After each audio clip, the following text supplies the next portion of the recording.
The smell of stale coffee and industrial-grade disinfectant clung to my uniform like a second skin.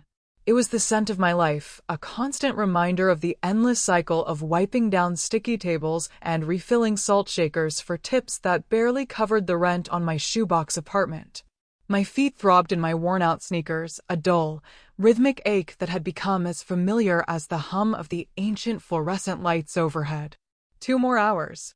120 minutes until I could trudge home, count the meager crumpled bills in my apron, and stare at the pale pink eviction notice on my counter, its sharp corners a silent, screaming accusation. My son, Leo, was with my neighbor tonight, a kindness that felt more like another debt I could never repay. The weight of it all pressed down on my shoulders, a physical thing that made it hard to breathe. This was my world, a landscape of exhaustion and quiet desperation, painted in shades of grease and worry. The bell over the door chimed, a tinny, cheerful sound that was entirely out of place in the grim silence of the late-night diner. I didn't look up from scrubbing a stubborn ketchup stain. Probably just another trucker looking for coffee that could strip paint. But the footsteps that approached the counter were wrong. They weren't the heavy, scuffing tread of work boots. They were the quiet, confident click of expensive leather shoes on cheap linoleum. When I finally lifted my head, my breath caught in my throat. He was a contradiction, a slash of stark, dark elegance in the grimy landscape of my existence. His suit was black, tailored so perfectly it seemed to have been spun from shadow and stitched directly onto his frame. Rain beaded on the fine wool of his shoulders, and a drop trickled down the sharp line of his jaw. But it was his eyes that held me captive. They were the color of storm clouds, a deep, turbulent gray, and they scanned the empty diner with an unnerving intensity, as if assessing every possible threat in the cracked vinyl booths and flickering lights. He was bleeding. A dark, wet patch was spreading slowly across the pristine white of his shirt, just beneath his ribs. He moved with a stiff, controlled grace, the kind of stillness that hinted at immense power held in careful reserve. He slid onto a stool at the counter, his movements economical and precise. He didn't look at the menu. He didn't look at me, not really. His gaze was fixed on the rain-slicked street outside. The air around him crackled with a tension that made the hairs on my arms stand up. It was a dangerous aura, a palpable thing that seemed to suck the very warmth from the room. I swallowed, my throat suddenly dry. Coffee? My voice was a thin, reedy thing. He finally turned his head, and those storm-gray eyes landed on me. For a moment, I felt like a specimen under a microscope, every flaw, every fear, laid bare and analyzed. "Whiskey," he said. His voice was a low rumble, rough around the edges like stones grinding together. "And your first aid kit?" My mind went blank. We only have Band-Aids and aspirin." A flicker of something, annoyance, maybe even dark amusement, crossed his features. He reached inside his jacket, his movements slow and deliberate, and placed a thick roll of bills on the counter. The amount was staggering. It was more than I made in 6 months. It was rent and groceries and a new pair of shoes for Leo. It was a lifeline. Then bring me the Band-Aids. And the whiskey. It was not a request. The bell chimed again. Another man entered, this one older, with a florid face and a suit that was expensive but didn't fit him as well. He looked nervous, his eyes darting around the diner. He saw the man at the counter and gave a shaky smile, a gesture that didn't reach his eyes. "Julian," he said, his voice overly loud. "I was beginning to think you weren't coming." The man named Julian didn't turn. He just watched the newcomer in the reflection of the polished chrome napkin dispenser. "I'm always on time, Dimitri." I moved to the back, my heart hammering against my ribs. This was wrong. This was all sorts of wrong.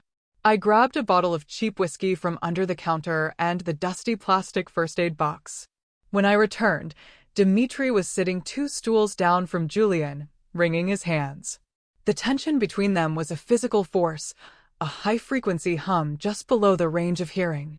I poured a generous measure of whiskey into a glass, my hand shaking so badly that the amber liquid sloshed over the rim. I slid it in front of Julian, along with the pathetic first aid kit. Julian picked up the glass, his long fingers wrapping around it. He still hadn't looked at Dimitri directly. "You have something for me," Julian stated, his voice flat. Dmitri reached into his own jacket. But the motion was too fast, too jerky. It wasn't the slow movement of someone reaching for a wallet or a folder. My blood ran cold. In the periphery of my vision, I saw the glint of dark metal. A gun. Everything slowed down. The drip of a leaky faucet. The buzz of the neon sign outside. Dimitri's sweaty upper lip. Julian's gaze, still fixed on the reflection, his body tensing like a coiled spring. He knew. But Dmitri had the advantage. I didn't think. I reacted. My body, trained by years of balancing trays and dodging customers, moved on pure instinct. I grabbed the pot of day-old coffee from the burner beside me. It was scalding hot. With a cry that was half fear and half fury, I flung it. The searing black liquid arced through the air, and for a split second, the diner was filled with the acrid smell of burnt coffee. It hit Dmitri square in the face. He screamed, a high-pitched sound of agony, dropping the gun and clawing at his blistering skin. In that single, chaotic moment, Julian moved. He wasn't a man anymore. He was a blur of black shadow. He launched himself off the stool, one hand grabbing the front of my apron and yanking me down behind the counter with him. The world tilted, a confusing mess of linoleum and the smell of his expensive cologne mixed with the coppery tang of his blood. A deafening crack echoed through the small space as the gun, dropped by Dmitri, went off, shattering the pie case behind us. Glass rained down like sharp, glittering hail. We were crouched in the narrow space, his body a hard, warm shield in front of mine. His arm was a band of steel around my waist. I could feel the heat of him, the solid muscle beneath the fine fabric of his suit. He was breathing hard, a controlled sound in the sudden, ringing silence. Dmitri was moaning on the floor. "Stay still," Julian whispered, his voice a gravelly command right next to my ear.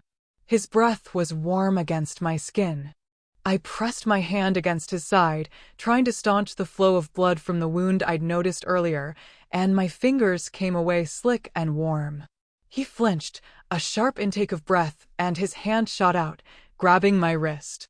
His grip was like iron, not painful, but absolute. He held my gaze, and in the turbulent depths of his gray eyes, I saw not just danger, but a flicker of something else. Surprise. Assessment. He looked at my hand, then back at my face. He didn't let go. The sirens began to wail in the distance, a sound that should have been a comfort, but instead sent a fresh spike of terror through me. Julian released my wrist, his movement swift and decisive. "We're leaving." Now he pushed himself to his feet, ignoring the groaning man on the floor. He grabbed the roll of bills from the counter and shoved it into my apron pocket. "For the damages, I can't just leave," I stammered, my mind reeling. The police, he turned, and the look he gave me silenced all protest. It was a look of cold, indisputable authority. "You are leaving with me." "That is not a choice." He took my arm, his grip firm, and propelled me toward the back door, away from the approaching sirens, away from the shattered remnants of my miserably predictable life, and into the rain-soaked darkness of his world. He pushed me into the back of a black sedan that seemed to materialize out of the alley's shadows. The interior smelled of rich leather and cold steel. An older man with silver hair and a face carved from granite sat in the driver's seat.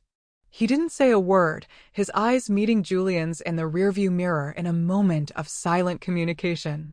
Julian collapsed into the seat beside me, his head falling back against the headrest, a sheen of sweat on his brow. The wound in his side was clearly worse than he'd let on. He pulled a dark cloth from his pocket, something that looked like a silk tie, and wordlessly handed it to me. "Here," he said, his voice strained. Then he turned to me. "Blindfold yourself." My hands trembled as I tied the silk over my eyes. Plunged into darkness, my other senses went into overdrive. I could feel the vibration of the powerful engine as the car pulled smoothly away from the curb, the soft press of the leather seat against my back, and the radiating heat from Julian's body beside me. He was too close, his presence filling the small space. I could hear his ragged breathing, each inhale a sharp, painful rasp. Without sight, the reality of my situation crashed down on me. I had helped a man who was almost murdered. I had been pulled into a getaway car. My son was at my neighbor's house, expecting me to pick him up in the morning. Panic, cold and sharp, clawed at my throat. We drove for what felt like an eternity. The car made few turns, mostly sticking to a smooth, fast road that I guessed was a highway. Finally, I felt the crunch of gravel under the tires, and the car came to a stop. The driver's door opened and closed. A moment later, my door was opened. A large, gentle hand covered mine. "Mr. Thorne requires your assistance, miss," a calm, deep voice said. It was the driver. He helped me out of the car, my legs unsteady beneath me. He guided me up a series of wide, stone steps, my hand on his arm. The air here was different, clean and crisp, scented with pine and damp earth, a world away from the city's exhaust fumes. When he finally removed the blindfold, I blinked against the soft, warm light. I was standing in a foyer larger than my entire apartment. The floors were polished marble, reflecting the light from a crystal chandelier that dripped with glittering teardrops of light. A sweeping staircase curved upwards into the shadows. It was a place of immense wealth and silent, imposing taste. It was beautiful, but it felt cold, sterile, like a museum. Julian was leaning against the wall, his face pale, one hand pressed tightly to his side. The older man, who I now saw was named Marcus, was at his elbow, his expression etched with concern. "Take her to the guest suite, Marcus," Julian commanded, his voice tight with pain. "Then get the kit. She knows what to do." He looked at me, his gray eyes dark with a mixture of pain and something unreadable. "You will fix this." It wasn't a question. It was a statement of fact, a transfer of responsibility that I had no power to refuse. The guest suite was more luxurious than any hotel I had ever seen in magazines. The bed was enormous, piled high with silk pillows, and the attached bathroom was a cavern of marble and chrome. But it felt like a cage, a beautiful, gilded prison. Marcus returned a few minutes later with a professional-looking medical kit.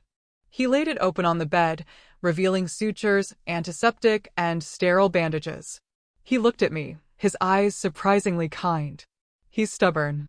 He refuses to go to a doctor we don't own. The bullet only grazed him, but it needs to be cleaned and stitched properly. He saw how you acted in the diner. He trusts you." "I'm a waitress," I said, my voice barely a whisper. "I don't know how to do this. You know how to keep a steady hand under pressure," Marcus replied, his voice calm and reassuring. "That is what matters now. Do your best. His life, and by extension your own, may depend on it." The veiled threat hung in the air, a stark contrast to his gentle tone. Julian was in the adjoining room, stripped to the waist, sitting on the edge of another massive bed. The wound was a raw, angry tear along the hard muscle of his side. The sight of his bare torso, a landscape of sculpted muscle and old, faint scars, made my mouth go dry. This was a man whose body was a testament to a life of violence. The power I had sensed in the diner was now on full display, a raw, physical presence that was both terrifying and magnetic. I took a deep breath, pushing down my fear and channeling the focus I used during a chaotic dinner rush.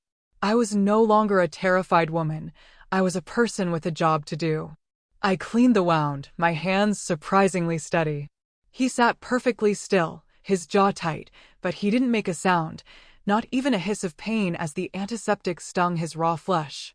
I worked in silence, the only sounds the clink of my instruments and our shared breathing. His proximity was overwhelming. I could smell the faint, clean scent of his skin, feel the heat radiating from his body. His vulnerability was a stark, shocking thing. This powerful, dangerous man was now dependent on me, on my clumsy, untrained hands. It was an intimacy that was more profound than anything I had ever experienced. As I began to stitch the wound closed, my needlework clumsy but functional, he finally spoke, his voice a low murmur. "Your name, Clara," I answered without looking up. "Clara," he repeated, testing the sound of it on his tongue. "You are not afraid." In the diner, I was terrified, I admitted, tying off the final stitch. "But you can be terrified and still do what needs to be done." I began to bandage the wound, my fingers brushing against his warm skin. He didn't pull away. "Dmitri was selling information to a rival," he said, his voice flat, devoid of emotion. He arranged a meeting in a public place, thinking I wouldn't be prepared. He was wrong. He looked at me then, his gray eyes intense. They saw your face, Clara. The men waiting outside for him. You are a witness. A loose end. You can't go back to your old life. Not now. The finality of his words hit me like a physical blow. The eviction notice, the long shifts, the constant worry, it all seemed like a distant memory from another person's life. He was right. That world was gone, shattered like the pie case in the diner. My son, I whispered, the words choking me. Leo. He's with my neighbor, he is safe, Julian said, and the certainty in his voice was absolute. Marcus is arranging for him to be brought here. Along with your things. You will both be safe here. A few days later, Marcus sat with me in a sunlit conservatory filled with orchids. Julian was resting, and the silence of the house was profound. Marcus handed me a tablet. On the screen was a detailed file. My file. It had everything. My birth certificate, my credit score, my abysmal bank statements, my employment history, even a photo of Leo's father, a man who had walked out before he was born. My entire life, summarized in cold, hard data. I felt a wave of violation, followed by a strange sense of resignation. We had to know who you were, Marcus explained gently. We had to know if you were a threat or a liability. Mr. Thorne does not leave things to chance, he paused, his gaze thoughtful. He was not prepared for you, Clara. For your courage, he told me about Julian's past, a brutal story of betrayal and loss that had forged him into the ruthless man he was. He explained the war he was fighting against the Volkov family, the people Dmitri had sold him out to. A war that I was now caught in the middle of. That evening, Julian found me in the library, a vast, two-story room lined with thousands of books. He had a plan. The Volkovs thought I was his weakness, an innocent waitress he had foolishly entangled himself with. They would be watching me, waiting for an opportunity to get to him through me. They believe you are my lover, he said, his voice neutral as he stood before the fireplace, the flames casting dancing shadows across his face. We will use that. The plan was terrifyingly simple. I was to call my old landlord, Mr. Henderson, to tell him I was all right and to arrange to send him the back rent I owed. The call would be made from a burner phone, but the Volkov surveillance was so thorough, Julian's people were certain they would intercept it. They would believe I was making a clandestine call, trying to maintain a link to my old life. They would see it as an opportunity to grab me, to use me as leverage. Marcus and his men will be everywhere, Julian assured me, seeing the fear in my eyes. You will not be in any real danger. He stepped closer, and the sheer force of his presence made it hard to breathe. He reached out and brushed a stray strand of hair from my face, his fingers just barely grazing my cheek. The touch was electric, a jolt of heat that shot through me. I will not let them harm you. The next day, I made the call. My voice trembled as I spoke to my grumbling landlord, the mundane conversation about late fees and plumbing issues feeling surreal. I followed the script perfectly, arranging to have the money dropped off at a specific location. Then I waited. The hours ticked by in agonizing slowness. I paced the length of the marble foyer, the silence of the mansion pressing in on me. Julian was gone, as were Marcus and most of the security staff. The house felt empty, holding its breath. It was nearly dawn when he returned. I heard the car on the gravel and ran to the door, my heart pounding. He walked in alone, his suit rumpled, his face etched with exhaustion. There was a fresh bruise high on his cheekbone, and his knuckles were scraped raw. But he was alive. He was victorious. The external threat was neutralized.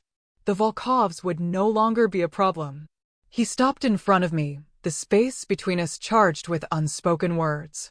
He looked down at me, and for the first time, the storm in his eyes seemed to calm, revealing something deeper, something vulnerable. It's over, he said, his voice rough with fatigue. You're safe. The next day, he presented me with a choice. He stood before me in his study, the morning light streaming through the tall windows. On his large mahogany desk were two things, a bank book and a set of keys. The account has enough money for you and your son to live comfortably for the rest of your lives, he said, his tone formal, businesslike. You would be free to go anywhere, start over. No one would ever bother you again. Marcus would arrange everything. He pushed the bank book across the polished wood toward me. That is one path, then he tapped the keys. They were the keys to this house. Or, you can stay. Here. With me, he didn't elaborate. He didn't need to.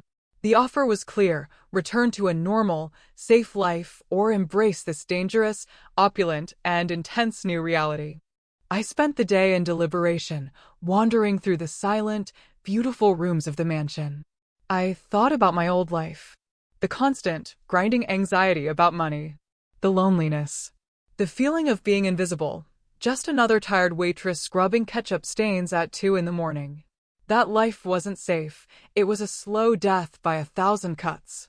Here, in this gilded cage, I had felt more alive, more seen, than I had in years. I thought of the terror, but I also thought of the surprising gentleness in Marcus's eyes, the profound intimacy of stitching Julian's wound, the protective warmth of his body shielding mine. I thought of the look in his eyes when he returned, weary but victorious, and the way he had said my name. The decision, when it came, felt less like a choice and more like an acceptance of a truth I already knew. The misery of my past was a certainty. The danger of this future was a risk, but it was a risk that came with a powerful, undeniable connection. I walked back to the study. Julian was standing by the window, looking out at the sprawling grounds. He didn't turn as I entered. I walked past the desk, leaving the bank book untouched. I picked up the keys.